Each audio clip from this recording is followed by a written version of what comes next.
Good morning students, myself Praveen Kumar from Gurukul grow school. आज जो हम पढ़ने वाले हैं क्लास 4 का जो हिंदी का हमारा जो सेकेंड लेसन है उसके बारे में पढ़ने वाले हैं। ठीक है, हमारा जो सेकेंड लेसन जो ये खुद महात्मा गांधी ने ही लिखा हुआ है, यानी मोहनदास करमचंद गांधी, जिनका फुल नेम यानी पूरा नाम कह सकते हैं।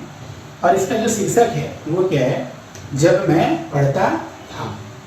तो इससे में गांधी जी ने बताया कि किस तरीके से वो हरिश्चंद्र के साथ जुड़े और साथ ही साथ उनसे किस तरीके से प्रभावित हुए, जीवन भर ना झूठ बोलने की जो प्रतिज्ञा ली। और कभी कभी अगर ऐसा हो जाता वो झूठ नहीं बोलते थे, लेकिन किसी कारण अगर उन्हें मार पड़ती थी या दंड मिलता था तो वो उसके लिए वो बहुत दुखी होते थे। ठीक है, तो उन्हीं के द्वारा लिखी गई है कि ये कहानी। चलिए हम पढ़ते हैं इसके बारे में। यह क्या कि मेरे पिता का नाम करमचंद गांधी था। वे सत्यप्रिय, साहसी और उदार व्यक्ति थे। ठीक है, सत्यप्रिय कहने का मतलब क्या है कि वो सच बोलने वाले, सच को पसंद करने वाले। और उदार कहने का मतलब कि कह सकते हैं आप इसको दया से जोड़ सकते हैं, दयालु से जोड़ सकते थे। ठीक है, मेरी माता का नाम पुतलीबाई था। वे धार्मिक विचारों की महिला थी। धार्मिक विचारों कहने का मतलब कि वो धर्म से उनका संबंध था। पूजा पाठ किए बिना वे भोजन नहीं करती थी।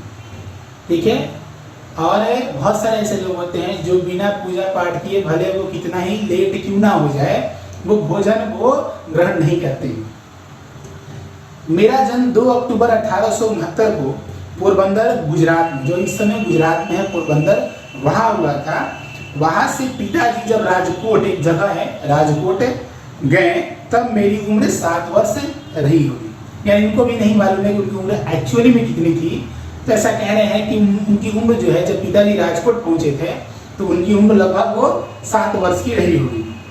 राजकोट से उसने हाई स्कूल जो है मैंने पास किया, यानी गांधी जी ने राजकोट से ही हाई स्कूल पास किया। बचपन से ही मैं सत्यवादी राजा हरिश्चंद्र का नाटक देखा करता था। और एक बार अगर मैं देख लेता था नाटक तो बार बार देखने की इच्छा जो वो प्रकट होती है। और ऐसा होता था कि जब मेरे मन में हरिश्चंद्र जी जो थे, जब ये देखने की इच्छा होती थी तो सपने भी उसके ही आते हैं। तो ऐसा होता है कि जब हम किसी चीज को बार बार अगर सोचते हैं तो सपने भी जो हैं वो उसी के आते हैं। ठीक है, हरिश्चंद्र जो थे वो सत्यवादी थे और गांधी जी भी चाहते थे कि वो भी उन्हीं की तरह सत्यवादी क्यों ना बने और बाकी लोग जो हैं वो भी सत्यवादी क्यों ना। और उसी समय से इन्होंने ये बात मन में बैठा ली कि हरिश्चंद्र के जैसे ही, भले कितना ही दुख क्यों ना उठाना पड़े, हरिश्चंद्र के जैसे ही वो क्या करेंगे, सत्य का साथ नहीं छोड़ेंगे, भले कोई भी कितना भी दुख क्यों ना उठाना पड़े। कि मैं अपने आचरण के ऊपर बहुत ध्यान देता था। इसमें यदि भूल हो जाती तो मेरे आंखों से आंसू आ जाते। मुझे याद नहीं पड़ता कि कभी मैंने किसी शिक्षक या किसी लड़के से झूठ बोला है। यानी वो बोलते हैं कि बचपन में हो या कभी भी, जब मैंने अपना होश संभाला, जब मैं इस लायक पहुंचा कि सभी चीज़ों के बारे में जब मुझे ज्ञात हुआ और ज्ञान होने लगा, तो उस समय से हमको याद नहीं है कि कभी मैंने किसी शिक्षक के साथ या लड़के के साथ वो हमने झूठे बोला। हाँ, यानी जब शिक्षक या कोई भी बड़े अगर उससे अप्रसन्न हो जाते थे, यानी मुझसे अगर अप्रसन्न नाखुश हो जाते थे, तो मुझे इसका बहुत दुख होता था। ठीक है, मुझे बहुत ऐसे गिलानी जैसा महसूस होता था कि मुझसे लोग आके ये अप्रसन्न क्यों हैं। और मैंने एक बार पुस्तक में भी पढ़ा था कि खुली हवा में घूमना जो है वो स्वास्थ्य के लिए लाभदायक होता है। तो स्वास्थ्य के लिए लाभदायक है, इसलिए मैं रोज सुबह नित्य जो है उसी कार्य को करता हूँ, यानी सैर पे मैं निकलता हूँ, जिससे मेरा शरीर जो है वो मजबूत हो गया है। हाँ, एक भूल की सजा मैं आज तक पा रहा हूँ। एक भूल की सजा मैं आज तक पा रहा हूँ क्योंकि मेरी लिखावट जो थी वो अच्छी नहीं थी। अब हम बात करते हैं नेक्स्ट, हमारा जो पेज है उसमें हम बात करते हैं। ठीक है, हम दूसरे पेज में यानी पहले पेज में हम क्या बात किए थे कि उनकी भूल क्या थी कि उनका लिखावट अच्छा नहीं था और इसका जो सजा था उन्हें आज भी भुगतना पड़ रहा है। ठीक है, और आगे चलकर मोती जैसे अक्षर, आपको कहा जाता है कि मोती जैसे अक्षर लिखिए, यानी अक्षर जो है ऐसे होने चाहिए जो देख के लोगों के मन जो है वो प्रसन्न हो जाए। किसी का हैंड राइटिंग जो होता है वो इतना बेकार होता है कि लिखा कितना भी बढ़िया हो देखने का मन नहीं करता है। इसलिए अगर आप अच्छी शिक्षा चाहते हैं तो अच्छी शिक्षा के लिए लिखावट का होना बहुत ही आवश्यक है। यदि बिना लिखावट के जो शिक्षा है वो अपूर्ण होती है। ठीक है, इसीलिए आप भी जो है ये इस चीज को समझे कि शिक्षा के लिए एक सुलेख यानी अच्छा अगर हैंडराइटिंग है तो इसका होना बहुत ही आवश्यक है। तो आप भी ये कोशिश करेंगे कि जो लिखावट है वो अच्छी हो। ठीक है, जैसे स्कूल में मैं एक अच्छा विद्यार्थी माना जाता था, परंतु इससे कभी भी मुझे अपनी होशियारी पर कोई घमंड नहीं हुआ। अपने आचरण की मुझे चिंता रहती थी। मेरे हाथों यदि कोई ऐसा काम हो जाए जिसके लिए शिक्षक मुझे दंड दे तो मुझे बहुत दुख होता था। कोई भी ऐसा काम हो जाए तो शिक्षक मुझे दंड देते थे, तो दंड देने के लिए वो दुखी नहीं होते थे। दंड देने के लिए मैं दुखी कभी नहीं होता था। मैं दुख इस बात से होता था कि वो दंड जो मिला क्या मैंने वो उस लायक था। तो कभी कभी ऐसा भी हो जाता है कि चूंकि बाद में हमें ये भी मालूम चला कि जो व्यायाम है यानी जो एक्सरसाइज है, एक्सरसाइज भी जरूरी है, लेकिन मैं उससे वो जरूरी नहीं समझता था। मुझे ऐसा लगता था कि ये खेलना कूदना जो है इसका संबंध पढ़ाई से नहीं है, लेकिन आज मैं ये जान पाया कि इसका संबंध जो है वो पढ़ाई से। जितना जरूरी हमारा पढ़ाई है, शिक्षण है, उसी शिक्षण का एक हमारा हिस्सा क्या है, खेलकूद भी है। तो मैं इससे दूर रहता था। लेकिन उस समय एक हमारे स्कूल के, जब मैं 7वीं कक्षा में था, तो उस समय एक दोराबजी एदलाजी गिमी हमारे हेडमास्टर थे और वो बहुत ही वो अनुशासन प्रिय व्यक्ति थे। उन्होंने ऊंचे दर्जे के विद्यार्थियों के लिए जो व्यायाम था यानी एक्सरसाइज और क्रिकेट ये अनिवार्य यानी कंपलसरी कर दिया था कि आपको सभी को खेलना ही है।